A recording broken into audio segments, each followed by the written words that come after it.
Imaginem descobrir que a própria mãe estava tendo relações íntimas com o melhor amigo do pai, enquanto vocês, uma criança de apenas 14 anos, assistiam escondida pela fresta da porta.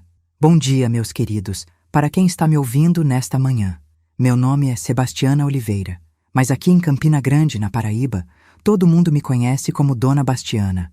Se vocês já passaram pela Feira Central, já me viram lá. Uma senhora de 73 anos, sempre de chapéu de palha, vendendo as melhores coxinhas e pastéis de toda a região.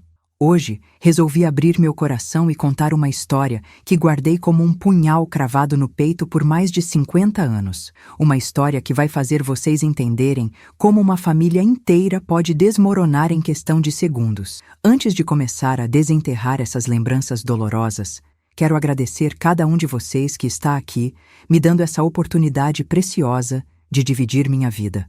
Quando vocês se inscrevem neste canal, não estão apenas me ajudando, estão ajudando outras mulheres que passaram ou passam pelo mesmo que passei.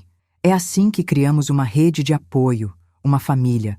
E olhem só, todo mês sorteamos brindes especiais para quem mais interage aqui conosco. Então não esqueçam de comentar e deixar aquele like que aquece meu coração de vovó. Nasci em 1951, numa família que todos consideravam modelo na nossa comunidade. Meu pai, Joaquim Santos Oliveira, era operário da fábrica de tecidos local. Um homem de mãos calejadas que acordava às 4 da madrugada para pegar o primeiro ônibus. Tinha aquela postura ereta, mesmo depois de 12 horas curvado sobre as máquinas, sempre voltava para casa com a dignidade estampada no rosto suado. Era um homem de poucas palavras, mas quando falava, a casa inteira parava para escutar. Nunca levantava a voz conosco, bastava um olhar sério daqueles olhos castanhos para sabermos que tínhamos ultrapassado os limites. Minha mãe, Francisca Silva Santos, era uma mulher de beleza que chamava a atenção por onde passava. Cabelos negros como azeviche, sempre presos num coque caprichado, pele morena lisa que parecia de porcelana e aquele jeito delicado de andar que fazia os homens virarem o pescoço na rua. Era costureira de mão cheia, dessas que faziam vestidos de noiva que pareciam saídos de revista. Passava os dias na máquina Singer antiga que papai tinha comprado prestado quando se casaram, criando verdadeiras obras de arte para as mulheres da cidade. Tinha uma clientela fiel que vinha de longe só para vestir as criações dela.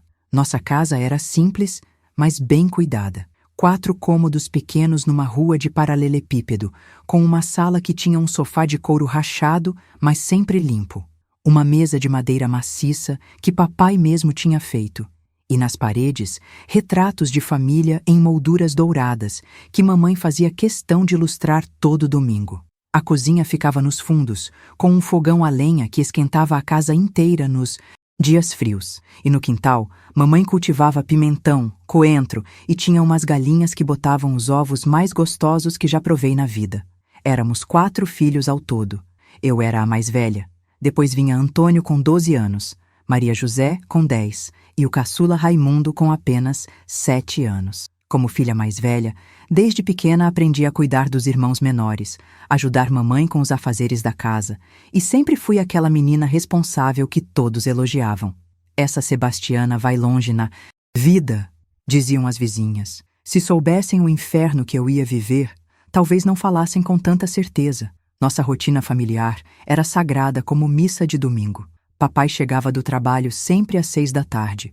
Tomava banho no quintal com água que mamãe esquentava no fogão, vestia a roupa limpa que ela deixava separada e sentava para jantar conosco. Mamãe servia a ele primeiro, como manda a tradição, depois nós, filhos, e ela comia por último. Depois da janta, papai gostava de sentar na cadeira de balanço da varanda, fumar seu cigarro de palha e conversar com os vizinhos que passavam. Mamãe ficava arrumando a cozinha, e nós, crianças, brincávamos no terreiro até a hora de dormir. Aos domingos, nossa família se transformava. Papai vestia a única calça social que tinha, uma camisa branca que mamãe passava com esmero, e nós íamos todos para a missa das 9 na igreja do Rosário. Mamãe colocava seu vestido azul marinho, o único que tinha para ocasiões especiais, prendia o cabelo com um grampo de madrepérola, que era a herança da avó, e caminhávamos todos juntos pelas ruas da cidade. As pessoas cumprimentavam papai com respeito, elogiavam mamãe pela beleza e elegância. E nós, filhos, éramos exemplo de educação para outras famílias. Era Zé Maria Fernandes o melhor amigo de papai. Eles se conheceram na fábrica, trabalhavam lado a lado há mais de 10 anos, e a amizade deles era dessas que resistem a qualquer tempestade.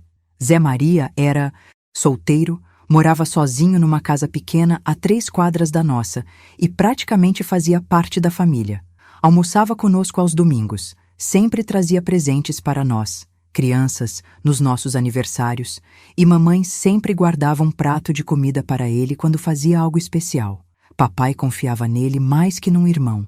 Sempre dizia que Zé Maria era o homem mais honesto que conhecia. Zé Maria tinha uns 35 anos. Era um homem bonito, alto, de ombros largos, com aquele sorriso fácil que conquistava todo mundo. Diferente de papai, que era mais reservado, Zé Maria sabia conversar, contar histórias engraçadas, fazer mamãe rir com aquelas piadas que só ele sabia contar. Quando chegava em casa, a atmosfera ficava mais leve, mais alegre. Nós, crianças, adorávamos quando ele aparecia porque sempre trazia alguma surpresa, um doce, um brinquedo simples, alguma história maluca do trabalho. O que eu não sabia, o que nenhum de nós filhos desconfiava, é que por trás daquela amizade sólida, daquela confiança inocente de papai, se escondiam olhares furtivos, toques disfarçados e uma paixão proibida que crescia como erva daninha entre mamãe e Zé Maria. Uma paixão que estava prestes a explodir e despedaçar nossa família como vidro atirado no chão. Foi numa tarde de março de 1965, um dia que ficou gravado na minha memória como ferro em brasa, que descobri que nossa vida perfeita era uma mentira construída em cima de areia movediça. Março estava quente como um inferno. O sol castigava as telhas da nossa casa de um jeito que parecia que iam derreter. Papai tinha saído mais cedo da fábrica porque uma das máquinas tinha quebrado e os operários foram dispensados. Antônio, Maria José e Raimundo tinham ido brincar na casa dos primos, do outro lado da cidade, e só voltariam no final da tarde. Mamãe disse que ia aproveitar para fazer uma faxina geral na casa, e eu resolvi ajudar ela com a arrumação.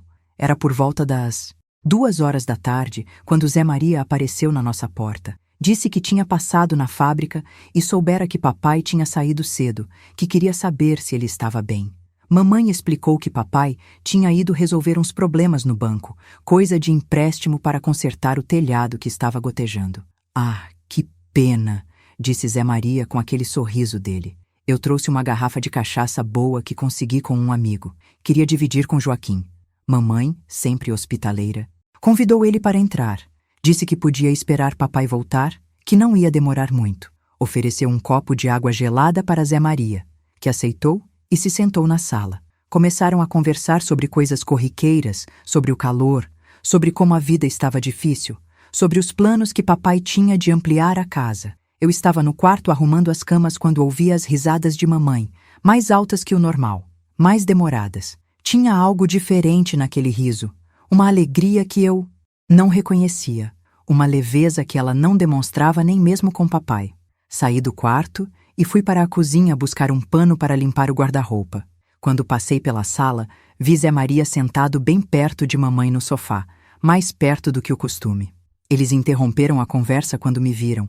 Ficaram meio sem graça, como se eu tivesse atrapalhado algo. Sebastiana, mamãe disse com uma voz meio trêmula, vai lá no quintal ver se as galinhas estão com água. Era estranho porque mamãe nunca mandava eu fazer isso na hora mais quente do dia, mas obedeci sem questionar. Fiquei no quintal uns 15 minutos, cuidando das galinhas, regando as plantas de mamãe, tentando me refrescar debaixo da sombra da mangueira. Quando voltei para dentro da casa, não vi mais ninguém na sala. Pensei que Zé Maria tinha ido embora, mas a bicicleta dele ainda estava encostada na cerca. Ouvi vozes baixas vindo do quarto dos meus pais, sussurros que não conseguia entender. Achei estranho, porque mamãe nunca recebia visitas no quarto, sempre conversava na sala ou na cozinha. Fui me aproximando devagar, sem fazer barulho, movida por uma curiosidade que não conseguia explicar. Havia algo no ar daquela tarde, uma eletricidade, uma tensão que eu sentia, mas não compreendia.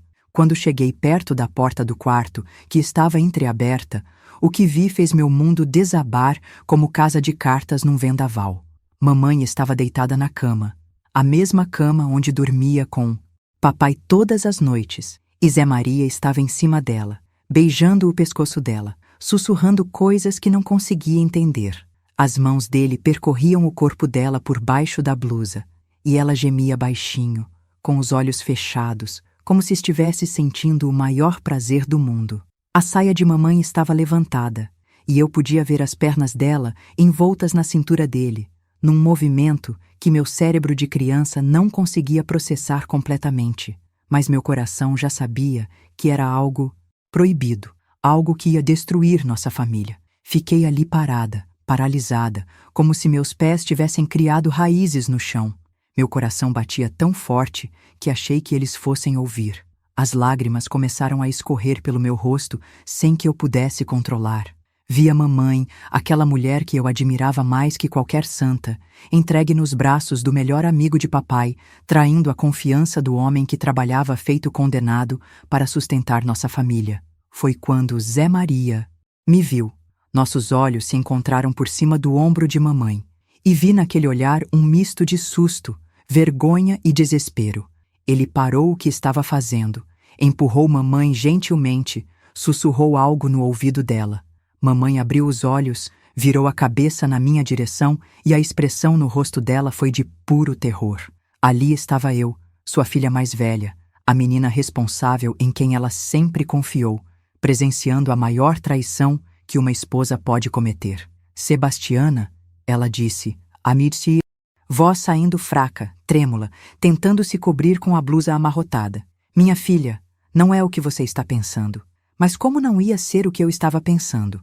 Meus olhos tinham visto, meu coração tinha entendido, minha alma tinha se despedaçado naquele momento. Zé Maria se levantou rapidamente, tentando se arrumar, abotoando a camisa que nem tinha percebido que estava aberta. Saí correndo. Corri pelo quintal, passei pela horta de mamãe, cheguei até o pé de manga que ficava no fundo do terreno e me encostei no tronco, chorando como nunca tinha chorado na vida. Era um choro de dor, de decepção, de raiva, de medo. Dor por ver mamãe daquele jeito, decepção por descobrir que ela não era a mulher que eu pensava que era, raiva por ela estar destruindo nossa família e medo do que ia acontecer quando papai descobrisse. Ouvi a porta da frente bater. Zé Maria tinha ido embora. Fiquei ali escondida atrás da mangueira, tentando entender o que tinha acontecido, tentando encontrar uma explicação que fizesse sentido, mas não havia explicação. Havia apenas a verdade crua, dolorosa, devastadora. Mamãe estava traindo papai com o melhor amigo dele, e eu tinha visto tudo. Quando finalmente parei de chorar e voltei para casa, mamãe estava na cozinha, fingindo que estava preparando o jantar, mas as mãos dela tremiam tanto que mal conseguia segurar a colher. Quando me viu, parou tudo o que estava fazendo. Veio na minha direção com aqueles olhos cheios de lágrimas e desespero. Sebastiana, minha filha querida, ela disse, tentando me abraçar, mas eu me afastei. Você precisa entender que às vezes as coisas são mais complicadas do que parecem. Você é nova ainda, não entende certas coisas de adulto. Mas eu entendia sim. Entendia que mamãe tinha quebrado o coração de papai, mesmo que ele ainda não soubesse. Entendia que nossa família feliz era uma mentira. Entendia que nunca mais ia conseguir olhar para ela da mesma forma. Você não pode contar isso para ninguém, ela continuou, a voz ficando mais desesperada. Nem para seu pai, nem para seus irmãos, nem para ninguém. Isso ia destruir nossa família, ia acabar com a vida de todo mundo.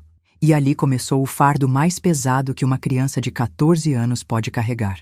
O peso de guardar um segredo que podia explodir nossa vida a qualquer momento. Peito que crescia a cada hora. Acordava de madrugada com pesadelos, onde via papai descobrindo tudo. Onde nossa família se despedaçava, onde éramos expulsos da cidade como uma família amaldiçoada. Mamãe tentava agir normalmente, mas eu percebia cada olhar culpado, cada gesto nervoso, cada mentira que saía da boca dela quando papai perguntava sobre o dia. Papai continuava chegando do trabalho todos os dias às 6 em ponto, tomando banho no quintal, jantando conosco, contando sobre as novidades da fábrica. Mas agora eu via tudo com outros olhos. Via como ele confiava cegamente em mamãe, Como sorria quando ela servia a comida dele, como falava de Zé Maria com admiração e carinho. Zé Maria é um irmão que Deus me deu, ele dizia sempre. Se soubesse que esse irmão estava roubando sua mulher, talvez não falasse com tanto amor. Mamãe tentou conversar comigo várias vezes naquela primeira semana. Sempre que ficávamos sozinhas, ela puxava o assunto, tentando me convencer de que aquilo tinha sido um momento de fraqueza, que nunca mais ia acontecer, que eu devia esquecer o que tinha visto. Sebastiana, você é uma menina inteligente, ela dizia. Precisa entender que sua mãe é só uma mulher, e mulher às vezes comete erros, mas isso não significa que não amo seu pai, que não amo vocês. Mas como esquecer? Como fingir que não tinha visto mamãe nos braços de outro homem? Como olhar para papai e não sentir vontade de contar tudo? Comecei a evitar mamãe. Saía de casa sempre que podia, inventava desculpas para não ficar sozinha com ela. Quando ela tentava me abraçar, eu me esquivava. Quando ela perguntava se eu estava bem, eu respondia secamente que estava tudo normal. Zé Maria parou de aparecer em casa por uns dias, mas papai estranhou a ausência do amigo. Cadê Zé Maria que não aparece mais aqui? Ele perguntou numa sexta-feira durante o jantar. Deve estar ocupado, mamãe respondeu, sem olhar para ninguém. Semana que vem, ele aparece. Mas eu via o nervosismo dela, a forma como mexia na comida sem comer, como suas mãos tremiam segurando o garfo. No domingo seguinte, Zé Maria apareceu para o almoço como sempre fazia. Quando o vi entrando pela porta da frente, senti um ódio que nunca tinha sentido por ninguém. Ali estava o homem que estava destruindo minha família, cumprimentando papai com aquele sorriso falso, brincando com meus irmãos como se nada tivesse acontecido. Quando seus olhos encontraram os meus, vi neles um pedido silencioso, uma súplica para que eu mantivesse o segredo. Durante o almoço, observei cada gesto, cada olhar entre mamãe e Zé Maria. Eram discretos, mas eu conseguia perceber a tensão no ar. Um roçar de mãos quando ela servia a comida, um olhar mais demorado quando papai estava distraído conversando com Antônio, um sorriso cúmplice quando ele elogiava a comida dela. Era como assistir a uma peça de teatro onde eu era a única da plateia que conhecia o roteiro verdadeiro. Francisca faz a melhor galinha guisada da região, Zé Maria disse, olhando diretamente para a mamãe. Joaquim é um homem de sorte por ter uma mulher dessas. Papai sorriu orgulhoso, colocou a mão no ombro de mamãe com carinho.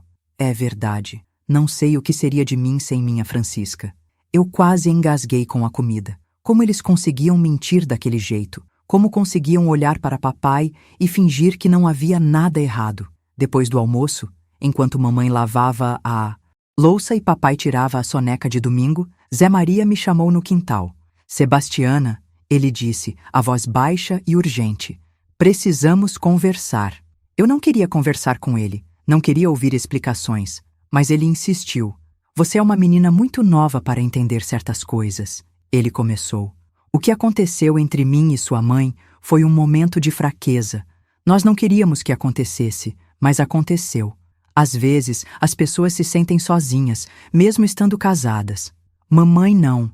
Está sozinha, eu respondi, a raiva crescendo no peito. Ela tem papai, tem nós. Zé Maria suspirou. Passou a mão no cabelo. É complicado, Sebastiana. Quando você crescer, vai entender que o coração às vezes prega peças na gente. Sua mãe é uma mulher boa, não queria magoar ninguém. Mas está magoando, eu disse, as lágrimas voltando. Está mentindo para papai, está destruindo nossa família. Ele tentou tocar meu ombro, mas eu me afastei. Sebastiana, você não pode contar nada para seu pai. Isso ia acabar com a vida dele. Ia acabar com a vida de todo mundo. Pense nos seus irmãos pequenos, no Raimundinho de 7 anos. Você quer que ele cresça sem pai? Você quer que sua família se despedace? Eu não sabia responder. Claro que não queria que nossa família se despedaçasse, mas também não conseguia continuar mentindo para papai. Aquela noite, deitada na cama que dividia com Maria José, fiquei pensando nas palavras de Zé Maria. Será que ele estava certo? Será que era melhor guardar o segredo para proteger nossa família? Mas por que eu tinha que carregar esse peso? Por que eu tinha que mentir para papai todos os dias? Ele não merecia saber a verdade? Na segunda-feira, mamãe me acordou mais cedo que o normal. Sebastiana, ela disse, preciso que você me ajude hoje. Vou fazer a entrega dos vestidos na casa da Dona Eulália, do outro lado da cidade, e quero que venha comigo. Dona Eulália era uma senhora rica que sempre encomendava vestidos caros de mamãe. Era uma viagem de quase 2 horas de ônibus, ida e volta. Eu não queria ir, mas mamãe insistiu. Preciso conversar com você longe de casa, longe de todo mundo. Durante a viagem, mamãe tentou me explicar coisas que uma menina de 14 anos não deveria ter que ouvir. Falou sobre solidão dentro do casamento, sobre como às vezes uma mulher se sente abandonada, mesmo tendo marido e filhos. Seu pai é um bom homem, ela disse, mas trabalha tanto que às vezes parece que não estou casada com ninguém. Zé Maria me faz rir, me faz sentir bonita, me faz lembrar que sou mulher, não só mãe e dona de casa. Mas isso não justifica, eu respondi. Papai trabalha para sustentar nossa família. Ele faz isso por amor. Mamãe suspirou. Eu sei, minha filha. Por isso não pode acontecer de novo. Por isso você não pode contar para ninguém. Foi só uma vez, um momento de loucura que não vai se repetir. Mas eu sabia que ela estava mentindo. Tinha visto o jeito como os dois se olhavam durante o almoço de domingo. Aquilo não tinha sido só uma vez. Quando voltamos para casa no final da tarde, encontramos papai na varanda conversando com o vizinho, seu João. Eles estavam comentando sobre os boatos que corriam na cidade sobre uma mulher casada que estava tendo relações com outro homem. Esse mundo está perdido, papai dizia, balançando a cabeça. Mulher que trai o marido não tem vergonha na cara. Se fosse comigo, expulsava de casa na mesma hora. Mamãe ficou pálida, apertou minha mão com força. Ali estava a resposta para o que aconteceria se papai descobrisse a verdade. Um jeito de ficarem sozinhos por alguns minutos. E eu via tudo, observava cada movimento, cada olhar, cada toque disfarçado. Comecei a ter pesadelos todas as noites. Sonhava que papai descobria tudo, que expulsava a mamãe de casa, que nossa família se destruía. Acordava no meio da madrugada suada, com o coração disparado, olhando para Maria José dormindo ao meu lado e pensando em como a vida dela ia mudar quando a verdade viesse à tona. Ela era só uma criança de 10 anos. Como ia entender que a mãe que ela adorava era capaz de uma traição dessas? Na escola, minhas notas começaram a cair. A professora Dona Conceição me chamou para conversar. Disse que eu estava muito distraída, que parecia carregar um peso muito grande para uma menina da minha idade. Está acontecendo alguma coisa em casa, Sebastiana? Ela perguntou com carinho. Seus pais estão bem? Seus irmãos? Eu queria tanto desabafar, contar tudo para alguém, mas as palavras não saíam. Como explicar que estava vivendo um inferno em segredo? Foi numa tarde de quinta-feira que o inevitável aconteceu. Papai tinha saído para resolver uns problemas na fábrica. Meus irmãos estavam na rua brincando. E eu estava no quintal estendendo as roupas que mamãe tinha lavado. Zé Maria apareceu de repente. Disse que queria falar com papai sobre uma oportunidade de trabalho numa empresa nova que estava se instalando na cidade. Mamãe disse que papai não estava, mas convidou ele para entrar e esperar. Eu continuei no quintal, mas ficava de olho na casa.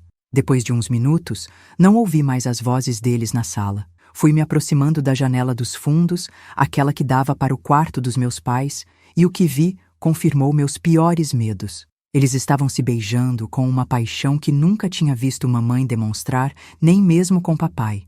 As mãos dele percorriam o corpo dela por cima da roupa, e ela gemia baixinho, perdida naquele momento de prazer proibido. Dessa vez não fugi. Fiquei ali, observando, gravando cada detalhe na memória, juntando coragem para fazer o que sabia que tinha que ser feito. Vi quando eles se deitaram na cama, vi quando as roupas começaram a sair, vi quando se entregaram completamente um ao outro. E foi nesse momento que tomei uma decisão que mudaria nossas vidas para sempre. Não podia mais carregar aquele segredo sozinha. Papai tinha o direito de saber a verdade. Quando eles terminaram e Zé Maria foi embora, entrei em casa determinada. Mamãe estava na cozinha, tentando fingir que estava preparando o jantar, mas eu via o cabelo bagunçado, as roupas amarrotadas, o rosto corado. Mamãe, eu disse, a voz saindo mais firme que eu esperava. Isso tem que parar. A senhora tem que escolher. Ou conta a verdade para papai, ou eu conto. O rosto dela ficou branco como papel. Sebastiana, pelo amor de Deus, você não entende as consequências disso. Entendo, sim. eu respondi. Entendo que papai está sendo humilhado todos os dias, que nossa família está vivendo uma mentira. Entendo que a senhora está destruindo tudo que ele construiu com tanto amor. Mamãe se aproximou, tentou me abraçar, mas eu me afastei. Minha filha, me dê mais um tempo. Vou terminar tudo com Zé Maria. Juro pela alma da minha mãe que vou terminar. A senhora já teve tempo suficiente, eu disse. Se até domingo a senhora não contar, eu conto na segunda-feira. Mamãe desabou a chorar, se ajoelhou na minha frente. Sebastiana, você vai destruir nossa família. Seus irmãos vão sofrer, você vai sofrer, todo mundo vai sofrer. Por favor, pense bem no que está fazendo. Mas minha decisão estava tomada. Não podia mais ser cúmplice daquela mentira. Naquela noite, durante o jantar, observei papai comendo a comida que mamãe tinha preparado com tanto carinho, conversando sobre os planos para reformar a casa, falando sobre como queria comprar uma terra para plantar mandioca e milho quando se aposentasse.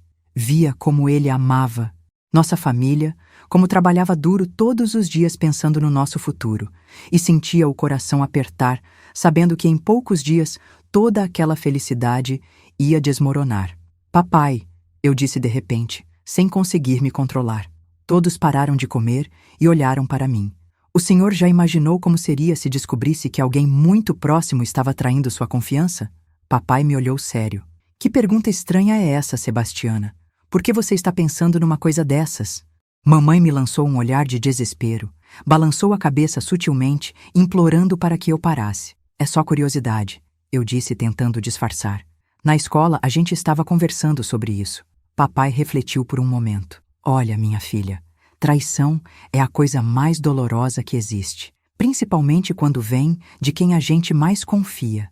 Se alguém que eu amo me traísse, acho que morreria um pouco por dentro. Mas também acho que preferiria saber a verdade, por mais dolorosa que fosse, do que viver numa mentira. Aquelas palavras foram como facadas no meu coração. Papai acabava de confirmar que queria saber a verdade, mesmo que doesse.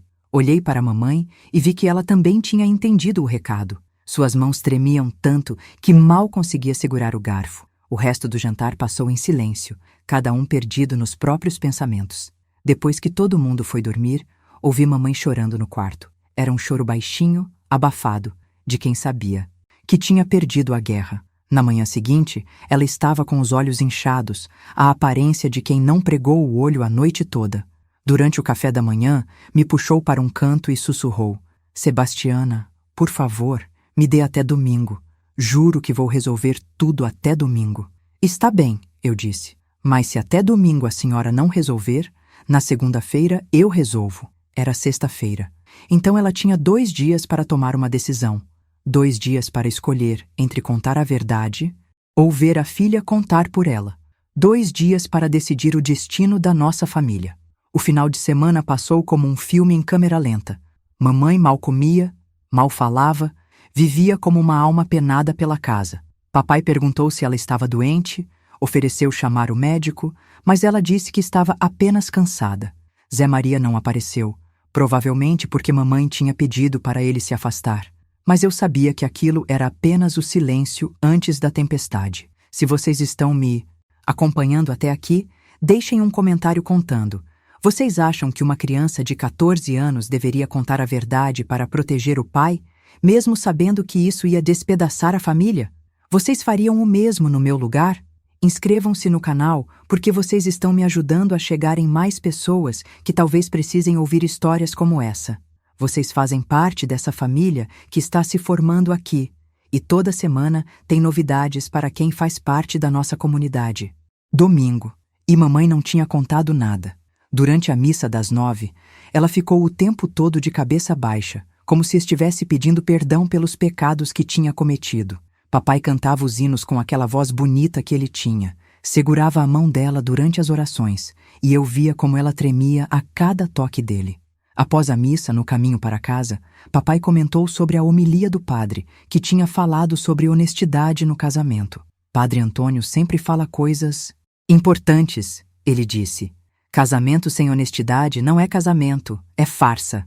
Mamãe quase tropeçou quando ouviu essas palavras. Eu segurei o braço dela para ela não cair e senti como ela estava gelada, mesmo com o sol forte daquele domingo de março. Quando chegamos em casa, ela me puxou para o quintal, longe dos meninos que estavam brincando na sala. Sebastiana, ela disse, a voz saindo como um sussurro desesperado. Não posso contar para seu pai. Não tenho coragem. Se você contar, nossa família vai acabar. Seus irmãos vão crescer sem estrutura. Você mesma vai sofrer as consequências. A senhora teve 2 dias.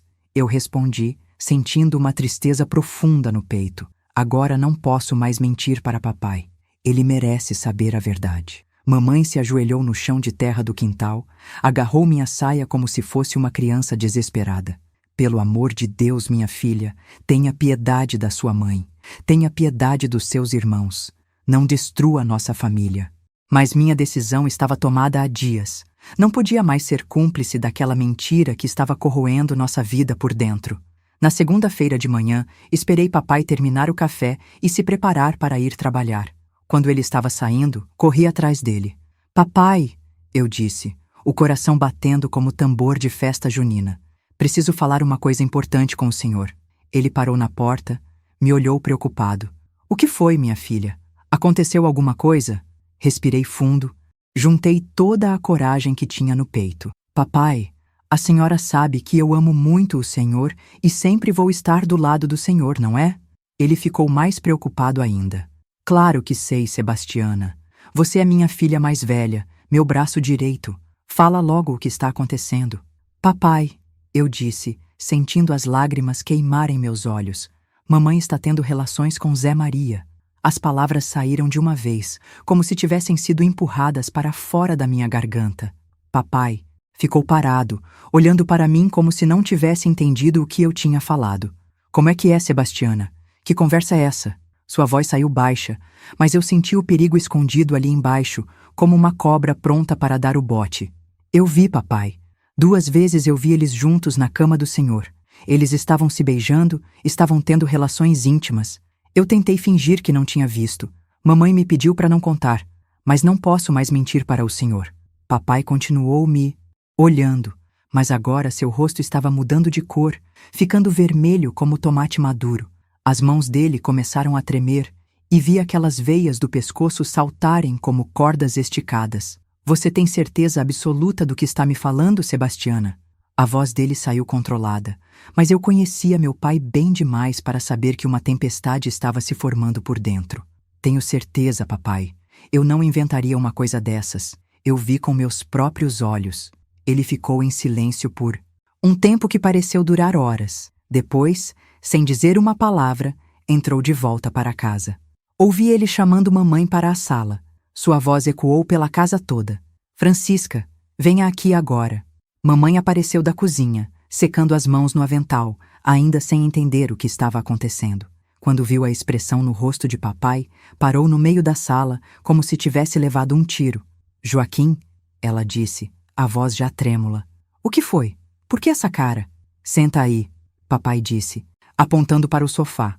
Sua voz estava saindo diferente, mais grave, mais perigosa. Quero que você me explique uma coisa. Quero que você me explique por que minha filha mais velha acabou de me contar que você está tendo relações com Zé Maria. O mundo parou. Mamãe ficou branca como lençol, suas pernas bambas, e ela teve que se segurar no braço do sofá para não cair. Joaquim, eu posso explicar, ela começou, mas papai levantou a mão, mandando ela calar a boca. Primeiro você vai me responder. É verdade ou não é verdade? Mamãe olhou para mim com uma expressão de súplica, como se ainda esperasse que eu dissesse que estava mentindo, mas eu mantive o olhar firme.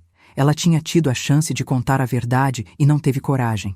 É verdade, ela sussurrou, tão baixo que mal deu para ouvir. Papai ficou em pé, começou a andar de um lado para o outro da sala, como um animal enjaulado. É verdade, ele repetiu, como se estivesse tentando processar a informação.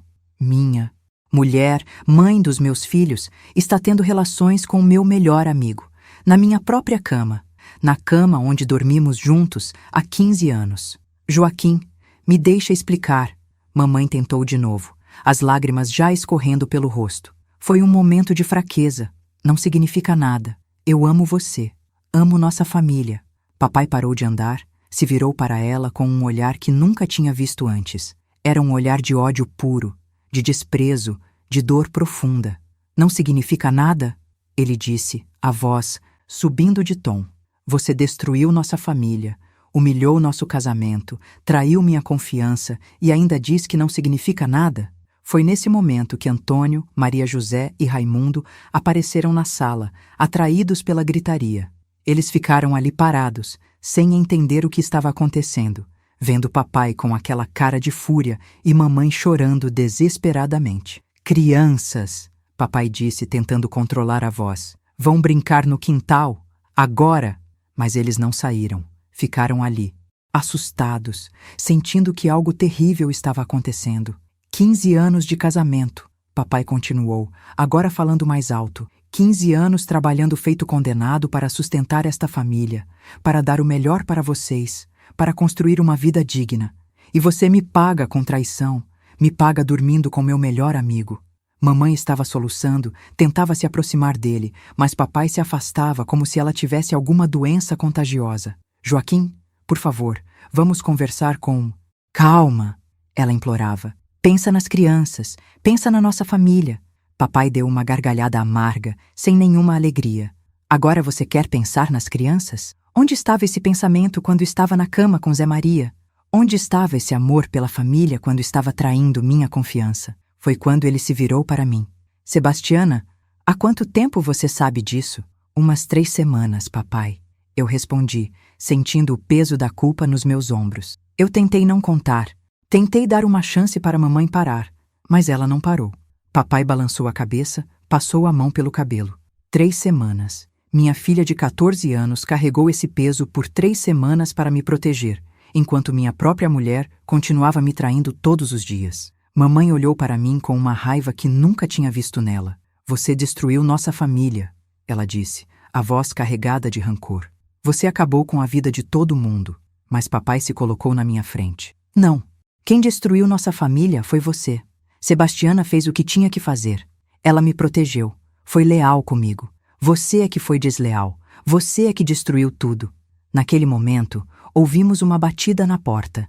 Era Zé Maria, que vinha como sempre fazia nas segundas-feiras, trazendo novidades da fábrica. Quando papai abriu a porta e viu o antigo amigo ali, parado com aquele sorriso no rosto, a explosão foi inevitável. Demais. Entre. Estava mesmo querendo falar com você. Zé Maria entrou sorrindo, cumprimentou mamãe com um aceno, acenou para nós, crianças, sem perceber a tensão que tomava conta da sala. E aí, Joaquim, como foi o final de semana? Trouxe umas novidades da fábrica que você vai gostar de saber.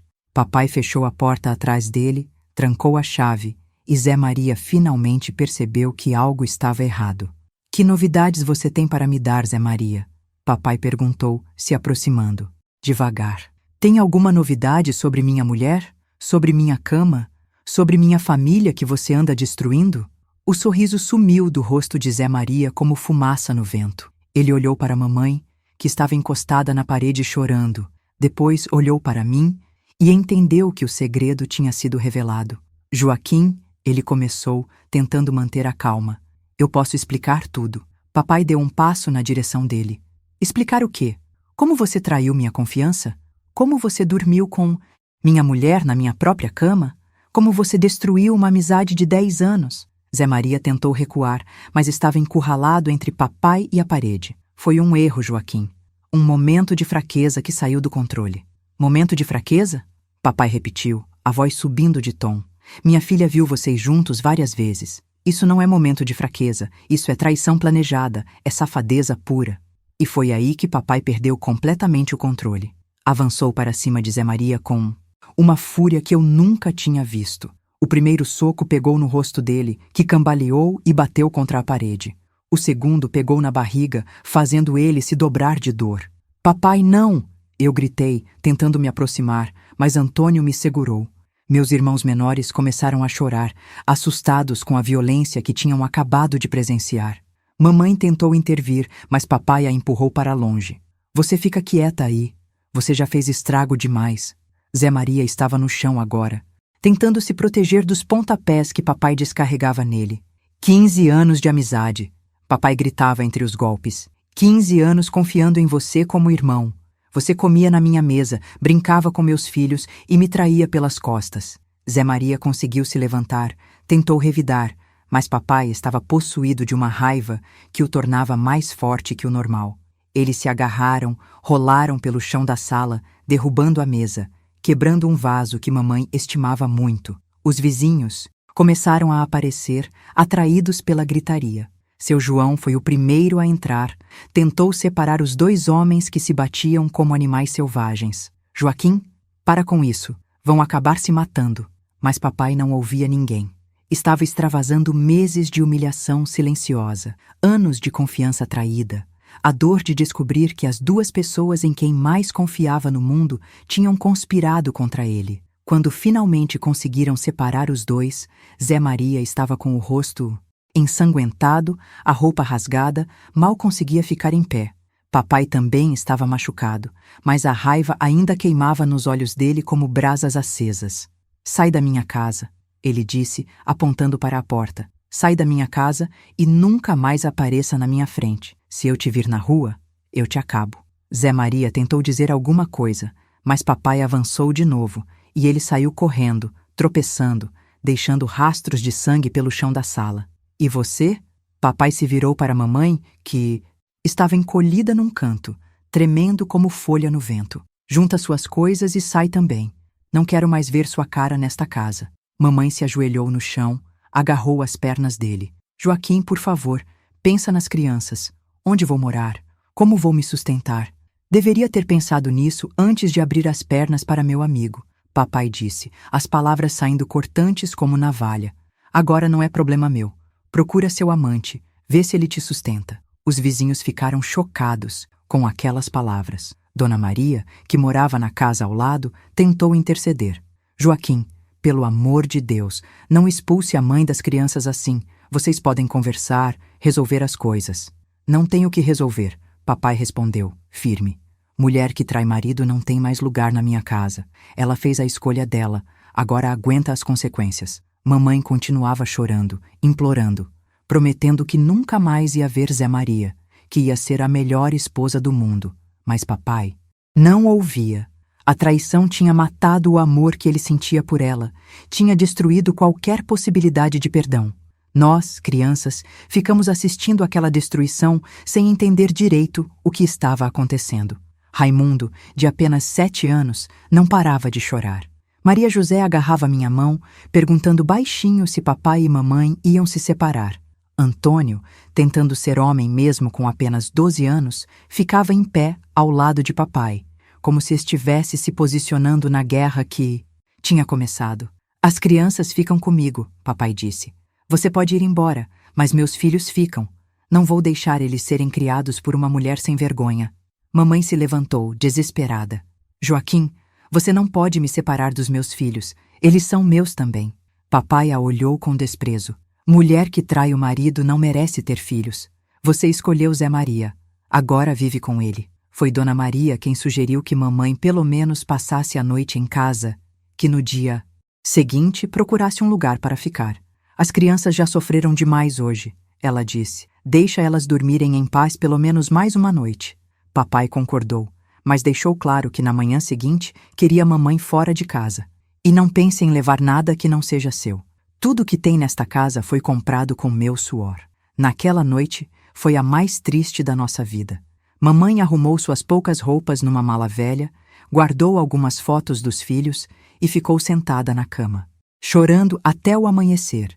Papai dormiu no sofá da sala, dizendo que nunca mais ia dormir numa cama onde outro homem tinha se deitado com sua mulher. Nós, crianças, mal conseguimos pregar o olho, ouvindo os soluços abafados que vinham do quarto dos pais. Na manhã seguinte, mamãe se despediu de cada um de nós, beijou Raimundo, que chorava agarrado na saia dela, abraçou Maria José, que não entendia por que a mãe estava indo embora, deu um abraço apertado em Antônio, que tentava não chorar para não parecer criança. Quando chegou em mim, segurou meu rosto com as 2 mãos. Sebastiana, ela disse, a voz embargada. Um dia você vai entender que nem sempre fazer a coisa certa traz as melhores consequências. Eu já entendo, mamãe, eu respondi, as lágrimas escorrendo pelo meu rosto. Mas não podia mais mentir para papai.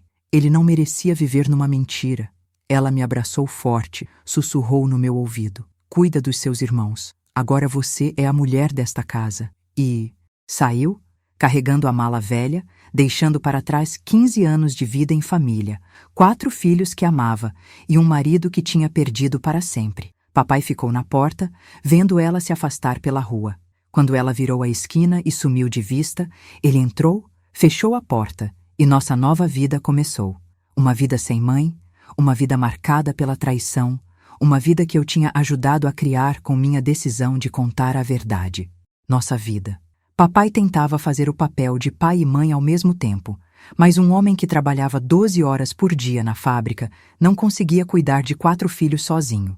Eu, com apenas 14 anos, tive que assumir responsabilidades que nem sonhava ter.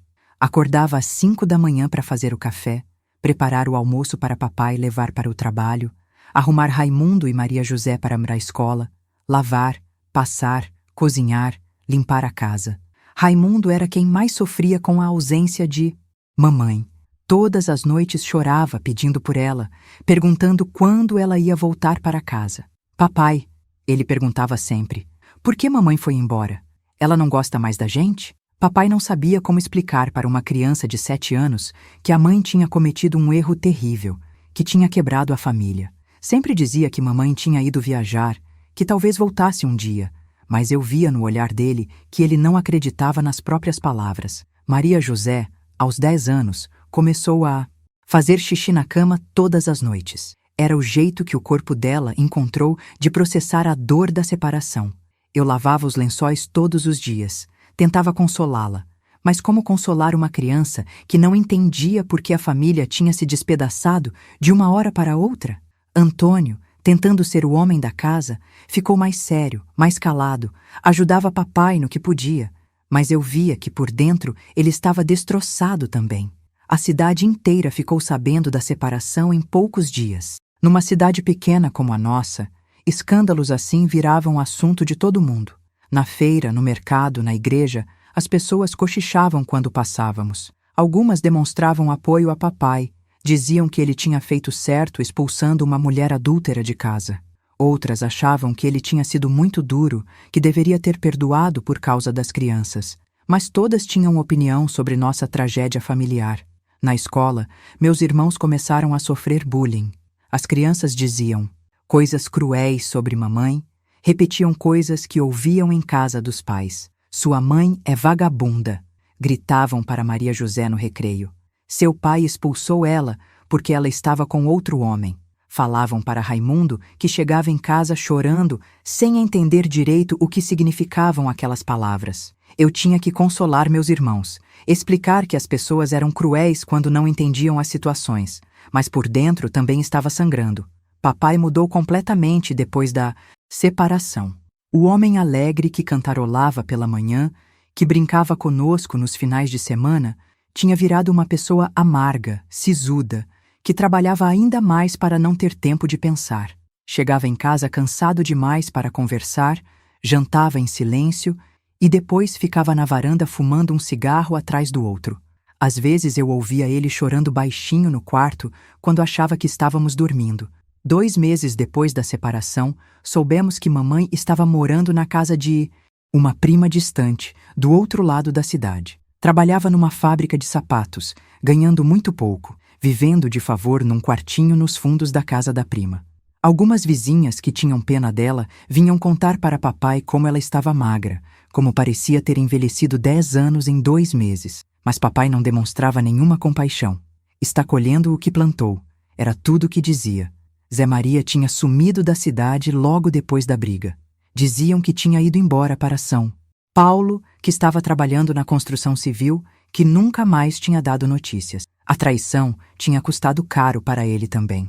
Perdeu o emprego na fábrica, perdeu os amigos, perdeu a vida que tinha construído na cidade. Papai ficou satisfeito quando soube que ele tinha ido embora. Covarde, dizia. Fez a sujeira e saiu correndo, deixou a mulher se virar sozinha. Foi numa tarde de sábado, 3 meses depois da separação, que mamãe apareceu na nossa porta. Estava magra, pálida, com roupas simples que não reconheci. Papai tinha saído para resolver uns problemas no banco, e ela aproveitou para tentar ver os filhos. Quando abri a porta e a vi ali, parada com uma expressão de súplica no rosto, senti o coração apertar. Por mais que ela tivesse destruído nossa família, ainda era minha mãe. Sebastiana, ela disse, a voz saindo fraca. Posso entrar? Quero ver meus filhos. Deixei ela entrar, mas mantive distância. Os 3 anos que tinham se passado pareciam ter sido décadas. Quando Raimundo a viu, correu para os braços dela gritando: "Mamãe!" Maria José e Antônio ficaram mais reservados, sem saber como reagir. A alegria de rever a mãe se misturava com a mágoa do abandono. "Como vocês cresceram!" ela disse, abraçando cada um, as lágrimas escorrendo pelo rosto. "Senti tanta falta de vocês, tanto falta que às vezes pensava em morrer de saudade." Raimundo não largava dela, agarrado como se tivesse medo que ela fosse embora de novo. "Mamãe, volta para casa!" ele implorava. "Papai já não está mais bravo. Volta para cuidar da gente." Mamãe olhou para mim, procurando algum sinal de perdão, alguma esperança de reconciliação. "Sebastiana", ela disse, "você pode me perdoar? Pode entender que sua mãe errou, mas que ama vocês mais que tudo na vida?" Eu não sabia o que responder. Parte de mim queria abraçá-la, dizer que sentia falta dela, que nossa casa não era mais a mesma sem ela. Mas outra parte lembrava de papai chorando. Escondido, lembrava da dor que ela tinha causado. Lembrava de como nossa família tinha se despedaçado. "Mamãe", eu disse, tentando manter a voz firme. "A senhora magoou muito papai. Magoou muito a gente. Não sei se é possível perdoar uma coisa dessas." Ela baixou a cabeça, como se tivesse levado um tapa. "Eu sei que errei feio, minha filha. Sei que destruí tudo que era importante. Mas será que não há uma chance de recomeçar? De construir uma família nova?" Foi nesse momento que ouvimos o barulho da bicicleta de papai chegando. Mamãe ficou pálida. Sabia que não podia estar ali quando ele voltasse. "Preciso ir", ela disse, beijando rapidamente cada um dos filhos. "Mas vou voltar. Vou encontrar um jeito de vocês ficarem comigo algumas horas por semana." Saiu correndo pela porta dos fundos, como uma criminosa fugindo da polícia. Quando papai entrou e viu nossos rostos vermelhos de tanto chorar, entendeu imediatamente o que tinha acontecido. "Ela esteve aqui", disse. Não era pergunta, era afirmação. "Sim", eu respondi. "Veio ver as crianças." Papai suspirou, se sentou pesadamente na cadeira. "Sebastiana, eu não quero vocês sofrendo mais do que já sofreram. Se quiserem ver a mãe de vocês, podem ir na casa da prima dela aos domingos. Mas aqui em casa ela não entra mais." Era uma concessão dolorosa, mas necessária. Papai sabia que não podia separar os filhos da mãe para sempre, mesmo ela tendo cometido um erro terrível. Todos os domingos, depois da missa, caminhávamos até a casa da prima de mamãe. Passávamos 2 horas com ela e voltávamos para casa. Eram encontros tristes, cheios de lágrimas, de promessas não cumpridas, de saudades que não podiam ser completamente satisfeitas. Mamãe sempre perguntava sobre papai, se ele falava dela, se demonstrava algum sinal de que podia perdoar. Mas papai tinha virado pedra quando o assunto era ela. Nunca perguntava como ela estava, nunca mandava recado, nunca demonstrou qualquer intenção de reconciliação. A traição tinha matado o amor que ele sentia. Tinha criado uma ferida que parecia não ter cura. Trabalho, jantava rapidamente e saía para as aulas. Eu ficava cuidando dos meninos, ajudando com as lições de casa, assumindo cada vez mais o papel de mãe da família. Quando completei 16 anos, arrumei um emprego numa loja de tecidos no centro da cidade. O dinheiro que ganhava ajudava nas despesas de casa, e eu me sentia orgulhosa de contribuir para o sustento da família. Papai dizia que eu era sua mão direita, que não sabia o que seria dele sem minha ajuda. Era uma responsabilidade, pesada para uma menina da minha idade, mas me fazia sentir importante, necessária.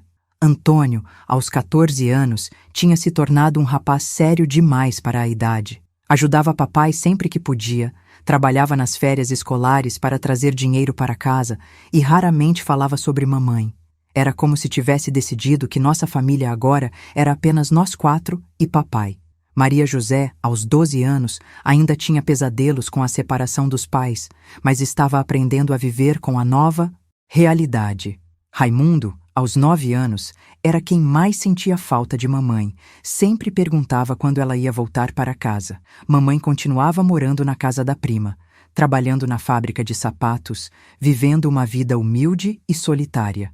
Nos nossos encontros dominicais, ela sempre parecia mais magra, mais triste, como se estivesse definhando aos poucos. Perguntava sobre cada detalhe das nossas vidas. Queria saber das notas na escola, dos amigos, dos planos para o futuro. Era como se tentasse participar da nossa vida através daquelas 2 horas semanais. Um domingo, quando eu já estava com 17 anos, mamãe nos deu uma notícia que mudou tudo. Crianças, ela disse, a voz tremendo, vou ter que ir embora da cidade. Nossos corações pararam. A prima da mamãe vai se casar. Precisa do quarto onde estou morando. Não consegui encontrar outro lugar para ficar aqui. Vou para Recife, tenho uma irmã lá que pode me ajudar. Era como se fosse morrer de novo, como se fosse perder a mãe uma segunda vez. Raimundo desabou a chorar. Não vai, mamãe! Fica aqui perto da gente! Maria José agarrou o braço dela. A senhora pode voltar para casa. Papai já esqueceu o que aconteceu. Mas eu sabia que papai não tinha esquecido nada. A ferida da traição continuava aberta, sangrando, doendo todos os dias. Antônio ficou calado, mas vi lágrimas nos olhos dele que tentava esconder. Vou mandar cartas, mamãe prometeu. Vou escrever para vocês toda semana. Vou mandar presentes quando puder.